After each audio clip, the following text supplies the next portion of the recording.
Entonces, quiero que me cuenten cuál fue eh, el último tema que nosotros estuvimos trabajando en sociales.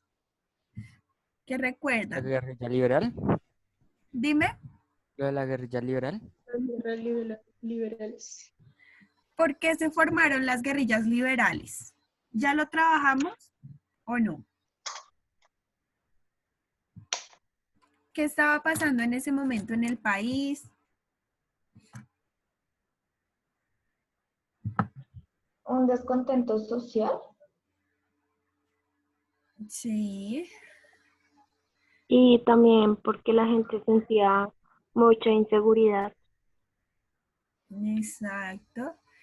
¿Recuerdan que hubo un momento clave para entender todo el conflicto o la época de la violencia? ¿Se acuerdan que les dije que habían como dos momentos de violencia en Colombia? Y empezamos a hablar del primero. ¿Cuál fue como el desencadenante de ese conflicto? El masacre de las bananeras. No, Bogotazo. El el Bogotazo. Bogotazo, exacto. Ah, yo lo dije.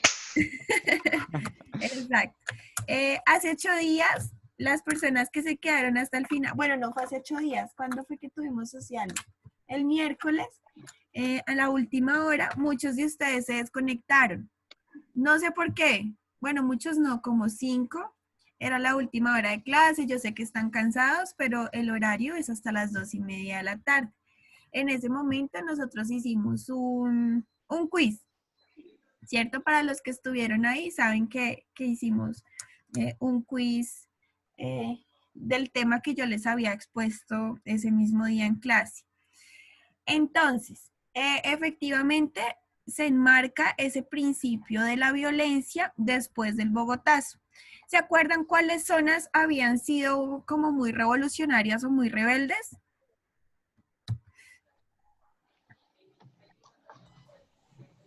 Creo que una de Santander, ¿no? Santander, ¿qué otra?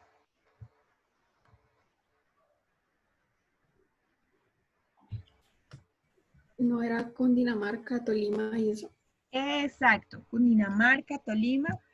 En ese sentido, vamos a hablar hoy. Hay dos tipos de guerrillas en ese momento. Unas son las guerrillas liberales y otras son las autodefensas campesinas. Ustedes, según sus conocimientos o de pronto según su interpretación, ¿cuáles creen que sean las diferencias de autodefensas campesinas o de guerrillas liberales? Pues yo digo que los campesinos es pues, que ellos estaban como defendiendo. Y lo otro pues empezó pues por el Bogotazo y lo de los liberales y todo eso. Es algo como más de rivalidad, lo de los liberales, y lo de los campesinos es más de defenderse. Exacto. Quiero que tengamos en cuenta que autodefensas campesinas en este momento de la historia hace referencia a una pura defensa del campesinado. No eran como los conocemos ahorita autodefensas como las AUC, el paramilitarismo no, sino hace referencia a una defensa por la vida. Ese es el tema que nosotros vamos a trabajar hoy, esas diferencias, porque, digamos, por qué se dieron, en qué zonas se ubicaron y demás. Por favor, quiero que escriban en sus cuadernos, que tomen apuntes. Yo creo que esta y la siguiente clase, bueno, y la siguiente semana seguramente vamos a terminar con este tema de las guerrillas para ya avanzar un poquito en otros temas también como de actualidad nacional.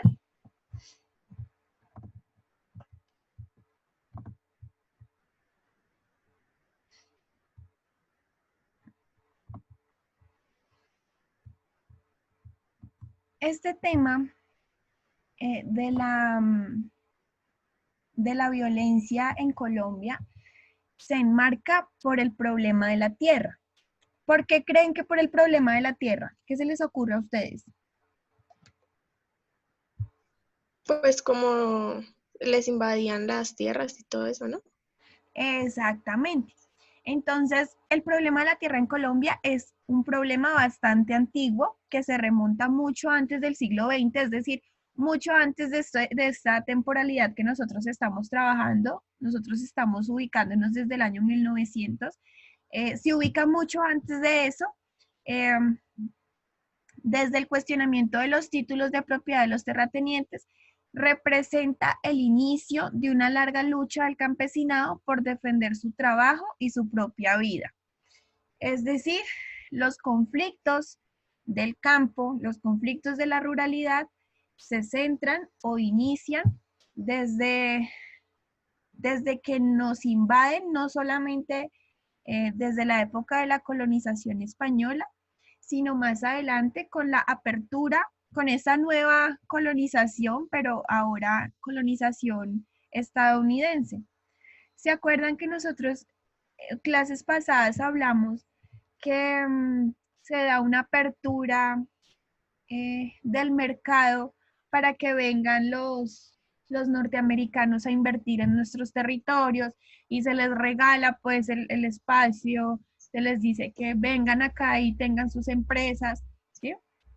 No Sí. contando que muchas de las zonas habitadas en Colombia eran terrenos baldíos, era que la gente no tenía como su escritura, como lo conocemos ahorita. Ese término de escritura fue la forma en la que los grandes terratenientes llegaron a desplazar a todo el campesinado. Porque yo he vivido acá, toda mi familia ha vivido acá, por ejemplo, pues estamos hablando en esa época. Y llega un grande terrateniente y me dice, yo lo compré, muéstreme su escritura. Pues yo no tengo escritura porque así no funcionaba la propiedad de la tierra antes. Entonces lo que hacía era sacarlos de ahí a nombre de que ellos sí tenían papeles que legitimaran como su apropiación de ese espacio, de ese territorio. Entonces hay un conflicto muy grande por la vida, por la tierra, por el trabajo rural, ¿sí? Que ha sido como uno de los grandes conflictos que vamos a ver. Pues ya estamos entendiendo el porqué de las guerrillas, como de los inicios de las guerrillas. ¿Listo? ¿La puedo cambiar? No, profe, no me... Bueno, me avisan.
¿Listo? Sí, profe, ya. ¿Sí? Bueno, esto no quiero pues que lo escriban así textualmente, es como un repaso también ya de lo que hemos visto.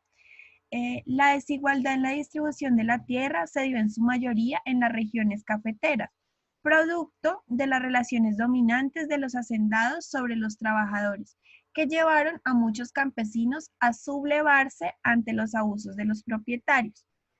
Cuando nosotros hablamos de la masacre de las bananeras, nos dimos cuenta que había un problema en cuanto a las condiciones laborales de los trabajadores, ¿cierto? Entonces, que no les querían pagar lo que correspondía, que les tocaba trabajar muchas horas y que no eran propietarios de ninguna tierra, de ningún pedazo de tierra, es decir, trabajaban para otros.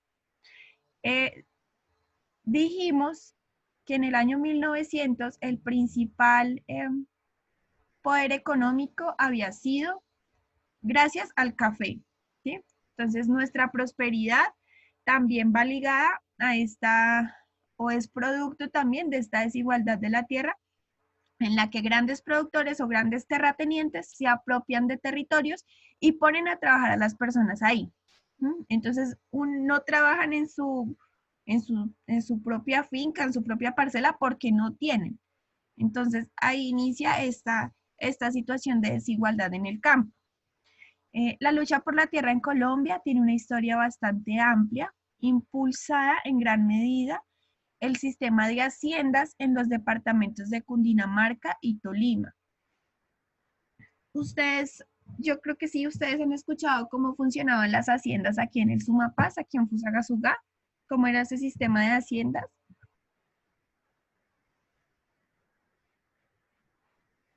O no recuerdan o no habían escuchado.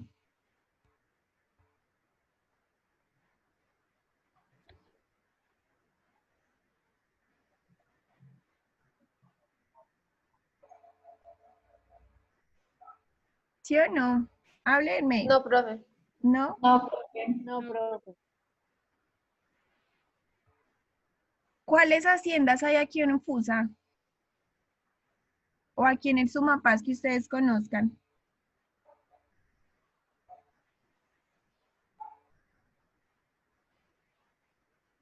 Ni idea, profe. No. Ah, bueno, pero Nicolás tiene excusa. Los otros no. No, profe, no. No. Y, por ejemplo, la Hacienda Coloma, la casona. Ay, se me olvidó ahora el nombre. La Hacienda Alaska. La del Bonet, ¿cómo se llama esa? Yo sé que a ustedes los llevaron allá. ¿La de Coburgo? Esa, la Hacienda Coburgo. ¿A ustedes cuando los llevaron allá no les explicaron cómo funcionaba?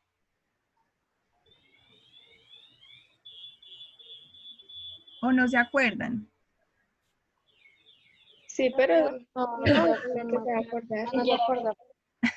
¿Cómo no se van a acordar? Porque son así.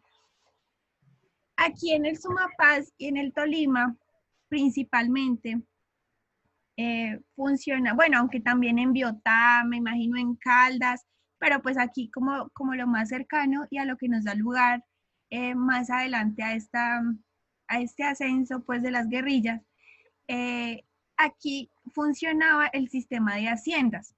Aquí teníamos una principal hacienda que era ¿cómo era? La Coburgo, ¿m?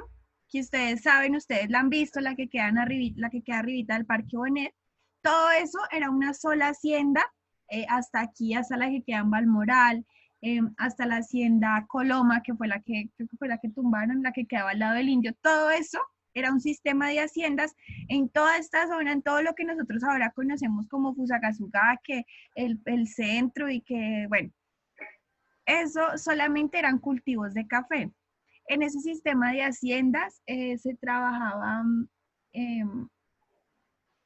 la moneda, o sea, funcionaba como una propia moneda de las haciendas y la gente tenía que trabajar ahí con condiciones laborales como esclavitud, ¿sí? Similares a la esclavitud. Esta aquí en Fusagasugá fue una hacienda demasiado importante, pero ¿ustedes conocen el Quininí? ¿El Cerro del Quininí? Pues lo han visto, ¿sí saben de qué les estoy hablando? Yo he ido, profe. ¿Tú has ido? Sí. ¿Y tú conoces la hacienda que hay allá? Si de pronto pasaste por el ladito, Sí. ¿recuerdas el nombre? No. No. Nada. ¿Alguien? Pues todos sabemos de qué les estoy hablando, del Cerro del Quininí. ¿Sí? Háblenme. No, creo que no, pues yo nunca he ido allá, ¿no? Señora. Tú nunca has ido, pero la has visto. No, creo que no, ni siquiera sé cuál es. No, ay, entonces esperen, busco aquí.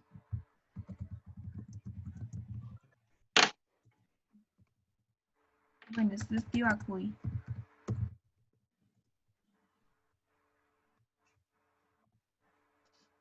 que se alcanza a ver desde aquí, como las dos montañitas. Ay, no, pero no se ve una foto de lejos. Bueno, si volvemos a la normalidad este año o el otro, voy a intentar llevarlos al Cerro del Quinio, es muy bonito. Ay, espere. No, no se alcanza a ver una foto de lejos. O sea, hay una vaina donde uno grita y se le devuelve el grito o algo así. Ajá. Hay, este cerro tiene mucha mitología, es muy cargado como de como una magia, una ancestralidad increíble, porque antes de que fuera el tema de las haciendas ahí, que es la hacienda El Chocho, todas las, no sé si alcanzan a ver, esta es esta es la del gritadero, Michael, ¿tú recuerdas? Bueno, hay muchas rocas como en el camino, que está la piedra del parto, la cabeza del indio, la piedra del gritadero, el pico del águila, que era donde habitaban muchos de los indígenas que ocuparon este territorio. Aquí podemos encontrar petroglifos. Bueno, entonces ellos tuvieron una resistencia muy fuerte. Sí te vi llegar, Brian. Ellos tuvieron una resistencia muy fuerte a lo que fue la colonia española, entonces ellos no quisieron volverse esclavos. Yo no recuerdo cuáles indígenas, no sé si fueron sutagaos, espérenme que estoy investigando eso. Ah, de los panches, fueron los indígenas panches. Ellos no quisieron doblegarse a la colonia española, entonces muchos de ellos se suicidaron lanzándose ahí de esas rocas que les estaba mostrando. Bueno, el caso es que allá también hubo un sistema de haciendas, uno de los más importantes de la zona del Sumapaz, que era la hacienda El Chocho. Y pues ya ahorita más adelante les voy a explicar qué fue lo que pasó y cómo dio resultado esto, cómo fue el origen, pero para que nos pongamos ahí cada vez más en contexto. Bueno, para el año 1920 las ciudades inician un crecimiento importante en el campo. Muchos campesinos sin tierra inician la expansión de la frontera agrícola en busca de mejores condiciones para sus familias. Llegan a tierras apartadas de la presencia estatal, lejos de las ciudades, e inician allí limpieza bajo la técnica de tumbar y quemar. Con hachas y machetes derriban árboles y arbustos que dejaban secar y luego se les prendía fuego. Este sistema como de ocupación de tierras también es a lo que le conocemos más adelante como colonos, ¿sí? A muchos campesinos se les denominan colonos, es por eso, porque llegan a ocupar tierras baldías, entonces ellos queman, hacen la quema para ocupar como ese espacio y poder cultivar y poder hacer su hogar y sus casas y demás. Bueno, estos campesinos eran llamados colonos y darían un valor importante a la tierra, no solo porque la habían hecho productiva, sino porque al vivir ellos en esta trabajarían para su mantenimiento. En la región del Sumapaz, los dueños de las haciendas incrementaron el número de sus predios debido al trabajo llevado a cabo anteriormente por los colonos, a los que les presentaban dos alternativas: o se iban o aceptaban contratos de arrendamiento. Yo les acabé de contar que este sistema, bueno, ¿qué funcionaba? ¿Qué pasaba en ese momento? Llegan los grandes terratenientes a ocupar territorios. Lo que pasó aquí en Tibacuy con los panches, con los indígenas que habitaban ahí el Quininí, ellos no quisieron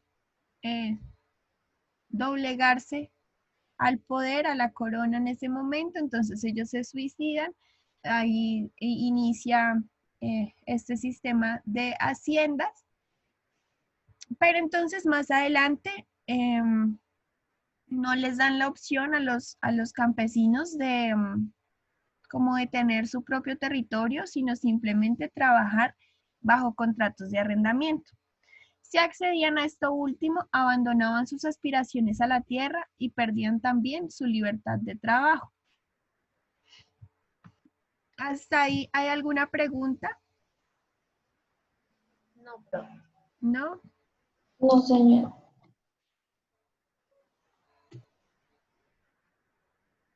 Ya en este momento, si nosotros vamos a la hacienda El Chocho, nos encontramos que ya está pues toda destruida, toda abandonada, que la gente como en la parte baja del cerro, de la montaña, sí ha podido cultivar, pero hacia las zonas de arriba ya cada vez está más prohibido cultivar porque se ha vuelto como una reserva también a modo de un parque ecológico por todos los rastros indígenas que se tienen. ¿Sí? ¿Están escribiendo? ¿La puedo pasar?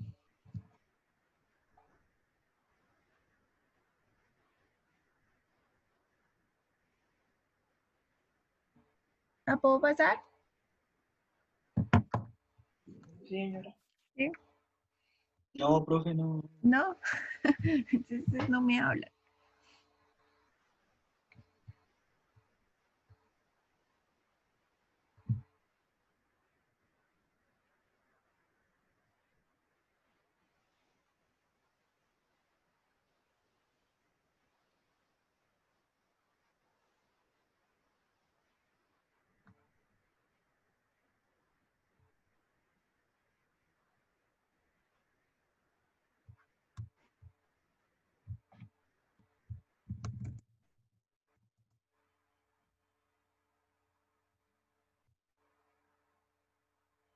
Es que se las quiero mostrar de lejos, pero no sale.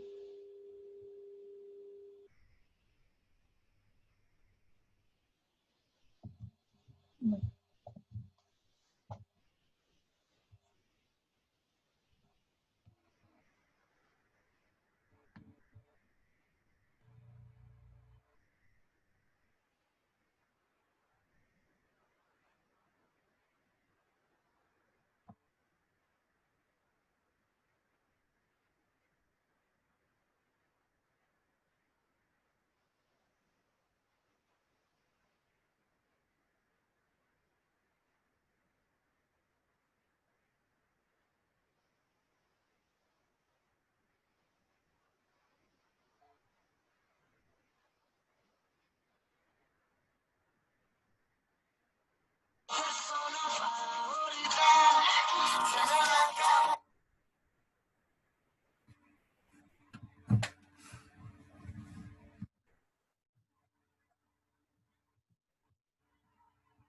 Estas que están aquí son dos de las principales haciendas del Sumapaz. Esta es Hacienda El Hato y esta es la Hacienda El Chocho. ¿Tú la recuerdas así, Michael, cuando fuiste? ¿Sí se ve así? ¿O no recuerdas muy bien? No, se veía mejor. Así se ve todo. A mí La me han, parece que se veía mejor. No sé. sí, la han estado como reconstruyendo en la misma función de volver esto como como un sector turístico. Ahora pues ya cobran la entrada, pues la subida ya. Pero bueno, muchos campesinos aceptaron los contratos y los trabajos realizados por ellos fueron adjuntados a los terrenos de la hacienda, regalando prácticamente lo que habían llegado a producir, y terminaron dentro de un sistema en el que ya no eran colonos, sino arrendatarios. Haciendas como El Hato, El Chocho, El Soche, Nuevo Mundo, Castilla y Guatimbol, en jurisdicción de los municipios de Cunday e Icononso, cumplían con sus procesos de expansión sobre tierras baldías a costo del trabajo de arrendatarios y colonos. Entonces, esto hace parte como de la zona del Tolima, ¿sí? Y con Onzo Pandi, o sea, como quien va para Melgar, Boquerón, como ese desvío, como para que nos ubiquemos un poquito. Hacienda El Chocho. Yo he ido, yo he ido.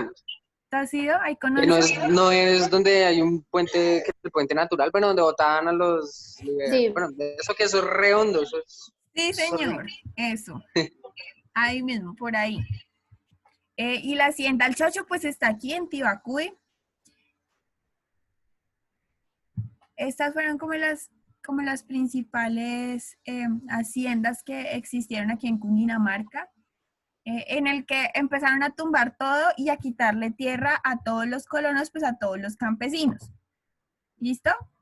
La va a pasar. Es así como se forman las ligas campesinas, ¿sí? En su momento no se llamaban autodefensas campesinas, sino su primer nombre fue las ligas campesinas. La difícil situación para los trabajadores en el campo y los cambios en la economía del país, como la inversión extranjera y el cultivo de café para la exportación, llevó a muchos campesinos que no poseían títulos de tierras a buscar oportunidades en la ciudad donde conocerían la organización sindical y obrera que se daba en esos años gracias a la acción del Partido Socialista Revolucionario. ¿Ustedes recuerdan que nosotros hace unas clases hablamos de este partido? ¿Sí? ¿No recuerdan? Porque son así. Que después se había puesto el nombre de Partido Comunista, que más adelante se cambió el nombre al Partido Comunista. ¿Sí? ¿Sí recuerdan? No, no me acuerdo. Gracias a estas... No, mentiras. Sí. Me van a hacer llorar. Gracias a Profe, estas... Dime. te voy a hablar mucho de ahora en adelante, ¿listo? ¿Por qué? Para que no te sientas solita. Ah, gracias.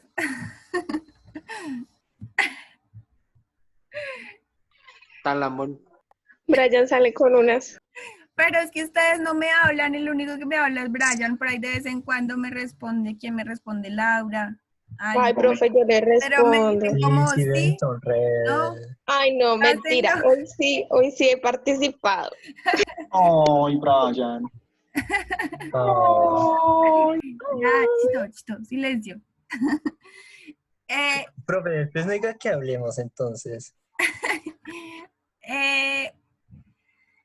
Bueno, entonces esos campesinos que empiezan a emigrar hacia las ciudades se dan cuenta que hay movimientos revolucionarios que quieren transformar o que buscan también la reforma agraria. Entonces ellos empiezan como con esa idea de mejorar las condiciones también del campo y las empiezan a llevar a esas zonas donde los campesinos están prácticamente pues como de esclavos, ¿sí? Eso hace que se cree la Guardia de Cundinamarca. No encontré imágenes ni fotos de la Guardia de Cundinamarca. Se supone que era una especie de policía, pero más como, es como decir ahorita el SMAT, pero como con armas, bueno, ellos también tienen armas. Bueno, sí es como decir el SMAT, pero pues de la época. Era el cuerpo represivo más técnico que había. Entonces, cada vez que había como un foco de, que hacían, digamos, como una manifestación en contra de las grandes haciendas, la Guardia de Cundinamarca llegaba a dispersar, ¿sí? Entonces, ellos estaban como mejor dotados o mejor también ¿cómo se dice? Capacitados, gracias, que muchos de los policías tradicionales. Ellos ayudaban a que los grandes terratenientes mantuvieran su autoridad y defendieran su poder sobre los trabajadores. Los hacendados, debido a las manifestaciones de los trabajadores, por temor a que se asienten definitivamente en los terrenos y no respeten el contrato, les prohíben sembrar café, permitiéndoles solo cultivar productos para su alimentación y su subsistencia. Es decir, digamos que, por ejemplo, que Michael es el dueño de la hacienda El Chocho y nos tiene a todos nosotros trabajando allá de empleados. Entonces, nosotros, cada uno tiene como su finca, ¿sí? Digámoslo así. Entonces, Michael nos permite, obvio nosotros tenemos que trabajarle a él, pero nos permite cultivar lo que nosotros queramos en cada una de nuestras fincas. Después, cuando nosotros nos empezamos como a revolucionar, él dice como no, ya no pueden cultivar café, solo cultivos de pan coger, se llaman así, entonces solamente plátano o que árboles frutales, ¿sí? Nosotros ya no podemos cultivar tampoco lo que queramos, sino solamente lo que nos permita ahí pues el dueño de la hacienda. El Partido Socialista Revolucionario, que impulsó en principio su influencia en el campo, después así como se convierte en un movimiento más fuerte de cuando surge o cuando se acentúa el Partido Comunista Colombiano. El PC, nosotros hablamos de esta más o menos en los años 20, recuerda, bueno, al principio lo hablamos en los años 20, ahorita estamos hablando de los años 30, cuando se forma el PC, el Partido Comunista. Entra a orientar la lucha, a darle mayor cohesión, organización campesina y a unificar los esfuerzos contra los abusos de los terratenientes. ¿Qué es un terrateniente?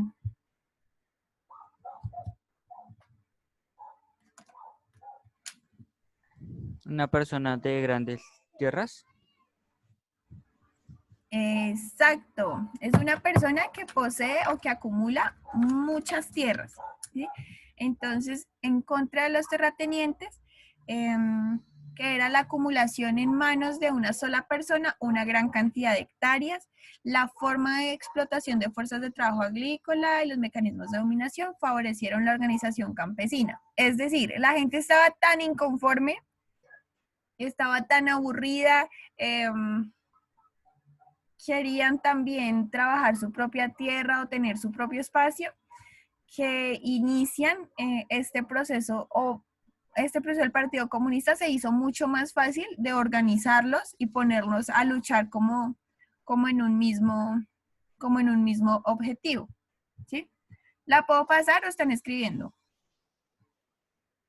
Espera. Profe, espere. Bueno. Entonces, recuerden, el Partido Socialista, más adelante, años más adelante, se funda o se forma, da lugar al Partido Comunista Colombiano. Si se dan cuenta y si nos ponemos a analizar la temporalidad de lo que estaba pasando en el mundo, ¿cuándo es que fue la Revolución Rusa? En el 14. En el 19, ¿no? La de agosto, la de febrero. La de octubre o la de febrero, perdón. La de octubre. En el 19, ¿no? En el 17. Ese tiene dos momentos. Una en el 14, como dijo Nicolás, y la otra en el 17. Entonces, sí, si nos damos cuenta, aquí estamos hablando del Partido Socialista hacia los años 20. Es decir, que también nosotros tomamos esas ideas y las empezamos a aplicar a los movimientos sociales que teníamos aquí, ¿sí? Entonces, a los obreros, a los campesinos, más adelante a los estudiantes. Hoy se celebra el Día del Estudiante, bueno, se celebra, no, se conmemora el Día del Estudiante Caído, ¿sí sabían? ¿O no sabían? No, profe. ¿No? ¿Qué es eso, profe? No, ay, ¿cómo así? Profe, no sé el cumpleaños, se me olvidó el cumpleaños de mi mamá, mucho no les voy a recordar una fecha que ni sé cuál. Pero sí recordabas la Revolución Rusa. Prioridades. ¿Por qué me obligaron? Yo tuve que hacer 2 veces una nivelación con Álvaro. El Día del Estudiante Caído se conmemora aquí en el país el 8 y 9 de junio, cuando hacia los años 60 la policía entró a la Universidad Nacional en medio de la dictadura de Gustavo Rojas Pinilla y mató a algunos estudiantes que estaban protestando, que se habían tomado pues el claustro universitario. Entonces de ahí cada 8 y 9 de junio se conmemora el Día del Estudiante Caído por ellos y pues porque más adelante el siguiente año volvieron a salir y volvieron a matar y pues ya después con todas las muertes que ha ocasionado el ESMAD. Entonces por eso se conmemora el Día del Estudiante Caído. Bueno. Esto es como para que nos situemos también ahí en contexto. Los conflictos entre propietarios y campesinos aumentaron cada vez más. La organización campesina y sus acciones colectivas disgustaban a los terratenientes que incrementaban las represalias por medio de los incendios y lanzamiento de los campesinos de las haciendas. Es decir, les quemaban sus casas y los sacaban con la ayuda de la guardia, ay, ¿cómo era que se llamaba? De la guardia de Cundinamarca. En ese momento ya empieza, o sea, como que el presidente empieza a ponerle cuidado a estas leyes. Esto fue una ley que sacó, ¿cuál fue el presidente anterior a Mariano Ospina? ¿Recuerdan?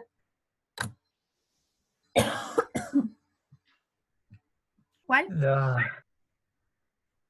Alberto. No adivinen porque yo no me acuerdo. Quiero que me digan la verdad.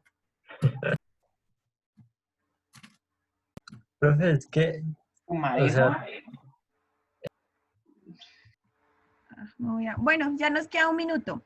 Entonces dejemos hasta aquí para que se tomen esos 5 minutos de descanso. Nos volvemos a ver nosotros el miércoles.